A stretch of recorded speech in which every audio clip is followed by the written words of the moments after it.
বিশেষ অভিযান। এদিকে ব্যাটারি চালিত অবৈধ অটোরিকশার চার্জিং পয়েন্টের বিদ্যুৎ সংযোগ বিচ্ছিন্ন করেছে পিডিবি।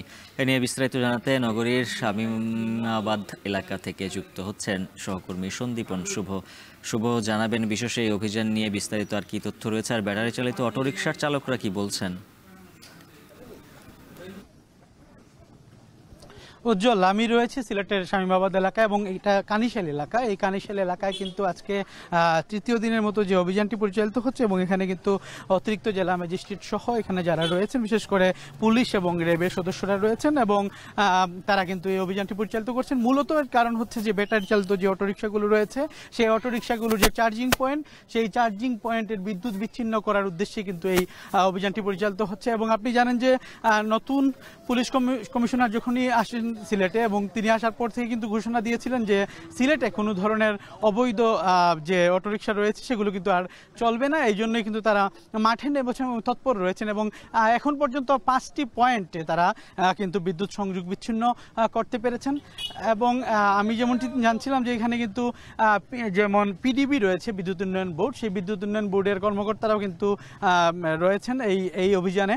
এবং আরেকটি জিনিস বলতে হয় যে বিশেষ করে প্রশাসন কিন্তু তোড়জোড় করেই কিন্তু আজকে মাঠে নেমেছে এবং আজকে 3টি প্লাটুন রয়েছেন পুলিশের এবং 2টি স্কোয়াড র্যাব 9 সদস্যরা এখানে আছেন এবং এর পাশাপাশি সাদা পোশাকে অনেকেই প্রশাসন সদস্যরা রয়েছেন। এর পাশাপাশি যদি আমি বলি বিদ্যুৎ বোর্ডের কর্মকর্তারা রয়েছেন।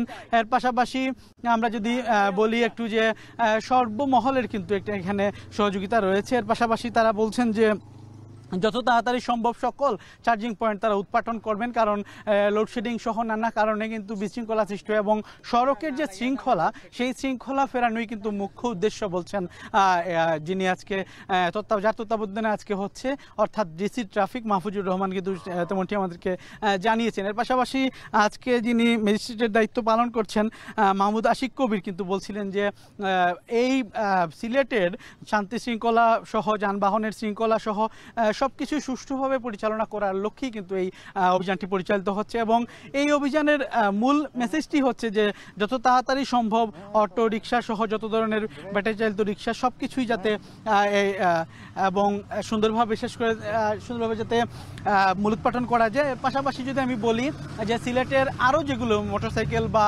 অন্যান্য যানবাহন রয়েছে যেগুলো আসলে অবৈধভাবে চলছে, সেগুলো কিন্তু তারা বলছেন যে সেগুলোর ব্যাপারে কঠোর সিদ্ধান্ত তারা নেবেন এবং কাউকে ছাড় দেওয়ার কথা তারা বলছেন না। এবং এখানকার যারা স্থানীয় বাসিন্দারা রয়েছেন তারাও কিন্তু এই ধরনের অভিযানকে স্বাগত জানিয়েছেন। তবে যারা এটির সাথে জড়িত তারা বলছেন তাদের ব্যাপারে যেন একটু মানবতার দৃষ্টি দেওয়া হয়। তো এই ছিল আসলে সিলেটের অভিযান থেকে আমার কাছে সর্বশেষ খবরাখবর।